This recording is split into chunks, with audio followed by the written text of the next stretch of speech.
मी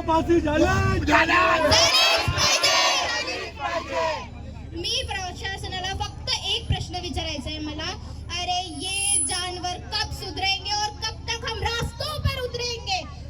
कधीपर्यंत आम्ही असं रस्त्यावर उतरायचं? मागे CGPचा प्रोटेस्ट झाला होता दिल्लीमध्ये, किती मोठा प्रोटेस्ट झाला आणि आता पुन्हा इथे देशभरात प्रोटेस्ट सुरू आहेत.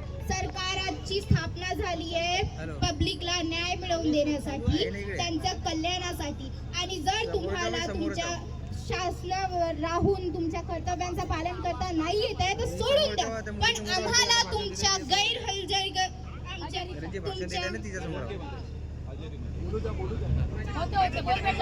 तुमच्या हलगर्जीपणामुळे आम्हाला काहीही भुगतावं लागणार नाही, हे तुम्हाला लक्षात आलं पाहिजे. तुम्हाला जे करायचंय तुम्ही करा, मला पॉलिटिक्स मध्ये काही इंटरेस्ट नाहीये. पण जर एका स्त्रीचा अपमान झाला तर ते माझा अपमान आहे आणि मी हे सहणार नाही.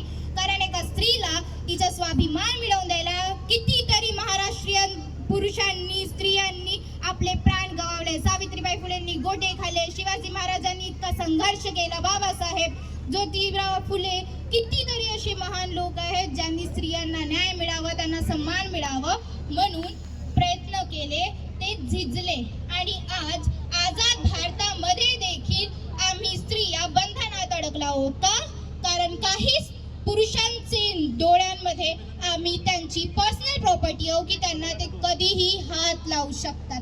आम्ही कुठेही कुठल्या कार्यक्रमात